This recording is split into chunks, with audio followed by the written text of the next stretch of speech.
আপনারা প্রশাসনের সাথে যোগাযোগ করবেন। ইনশাআল্লাহ প্রশাসনের ভাইদেরকেও বলি যে এই বিষয়গুলো আপনারা অত্যন্ত গুরুত্বের সাথে, আন্তরিকতার সাথে অতি স্বল্প সময়ে সমাধান করার চেষ্টা করবেন। ইনশাআল্লাহ সারা দেশে সকল মিথ্যা মামলা, বিশেষ করে রাজনৈতিক উদ্দেশ্য প্রণোদিত প্রতিটি মামলা প্রত্যাহারের কার্যক্রম চলছে। আপনাদের এই সকল মিথ্যা মামলা প্রত্যাহার হবে। এরপরেও যদি আরো কোনো ভূমিকা পালন করতে হয়, আপনাদের এই ভাই মামুনুল হক ইনশাআল্লাহ তার সামর্থ্যের আলোকে সক্ষম করবে। আমরা মনে করি যে আপনারা যে সাহসিকতার পরিচয় দিয়েছেন, এই ধরনের সাহসী পুরুষদের সাথে আল্লাহ দ্বীনের এই সকল মধ্যে মুজাহিদদের পাশে দাঁড়ানো এটা আমাদের ঈমানি কর্তব্য।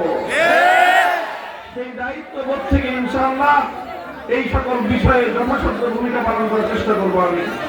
আল্লাহ আমাকে তৌফিক দান করেন।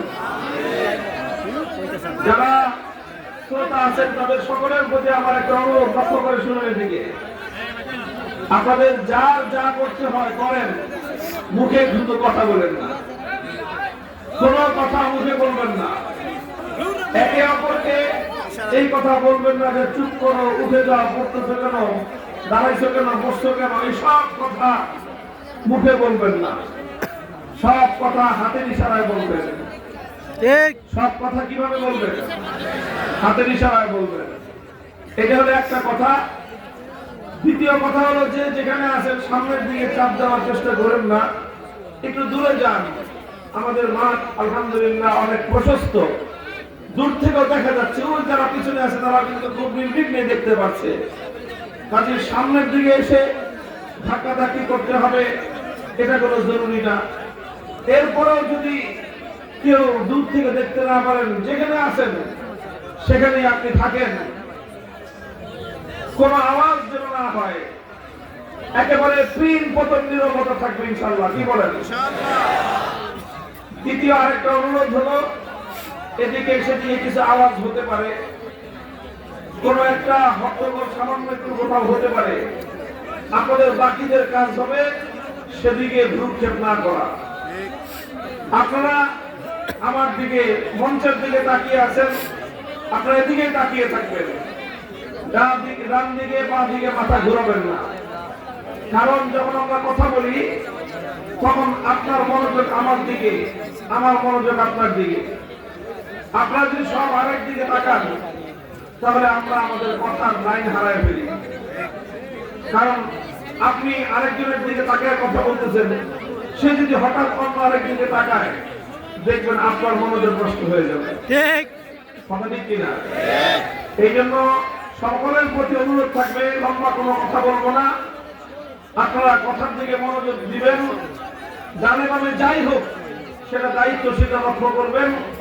আপনাদের কোনো কিছু দায়িত্ব নেই। আপনাদের দায়িত্ব হলো মাহফিলের শেষ সময় পর্যন্ত যে কথাটুকু হয় সেই কথাগুলো অনুধাবন করা, বোঝার চেষ্টা করা, আল্লাহর দিকে মুতাওয়াজ্জিহ থাকা। আল্লাহ যেন আমাদের সকলের জন্য হেদায়েতের ফয়সালা করেন। সকলে বলেন আমিন। আমিন। মুহতারাম হাজিরিন, আমি সূরা আলে ইমরান থেকে একটি আয়াত তেলাওয়াত করেছি, 41 নম্বর আয়াত। আমার তেলাওয়াতকৃত আয়াতের মধ্যে আল্লাহ পাক রব্বুল আলামিন এক শ্রেণীর ঈমানদারদের প্রতি বড় আশ্চর্য নিয়ে আল্লাহ প্রশ্ন রেখেছেন। আল্লাহ বলেছেন, আলাম তারা ইলাল্লাযীনা ইয়াজুমুনা আন্নাহুম আমানু বিমা উনজিলা ইলাইকা ওয়া মা উনজিলা মিন ক্বাবলিকা يريدون أن يتحاكموا إلى الطاغوت وقد أمروا أن يكفروا به ويريد الشيطان أن يضلهم ضلالا بعيدا। আল্লাহ বলেন যে তোমরা কি দেখেছো একটা আশ্চর্যজনক দৃশ্য? আল্লাযীনা ইয়াজুমুন আন্নাহুম আমানু, কিছু মানুষ এমন রয়েছে যারা দাবি করে যে তারা ঈমানদার। কি দাবি করে? নিজেদেরকে তারা ঈমানদার বলে দাবি করে। কোরআনের শব্দ হলো ইয়াজুমুন, দাবি করে। অথচ ইউরিদুনা আন ইয়াতাহাকামু ইলা তাগুত, তারা নিজেদেরকে ঈমানদার বলে দাবি করা সত্ত্বেও তারা তাগুতের কাছে বিচার চাইতে যায়, তারা তাগুতের কাছে সিদ্ধান্ত জানতে চায়, ফয়সালা জানতে চায়। ওয়াকাদ উমিরু আন ইয়াকফুরু বিহি, অথচ আল্লাহর পক্ষ থেকে তাদেরকে বলা হয়েছে যে তোমরা তাগুতকে অস্বীকার করো। যতক্ষণ পর্যন্ত তাগুতকে অস্বীকার করতে না পারবা ততক্ষণ পর্যন্ত তোমার ঈমান গ্রহণযোগ্য হবে না। অর্থাৎ কোরআনে পাকের এই আয়াতের স্পষ্ট ভাষ্য হলো এই যে যারা তাগুতকে বিশ্বাস করে, যারা তাগুতকে বিচারক মানে, যারা তাগুতের কাছে সিদ্ধান্ত চায়, তারা আর কিছু হলেও ঈমানদার হতে পারে না। এটা হলো কোরআনে পাকের এক আয়াত।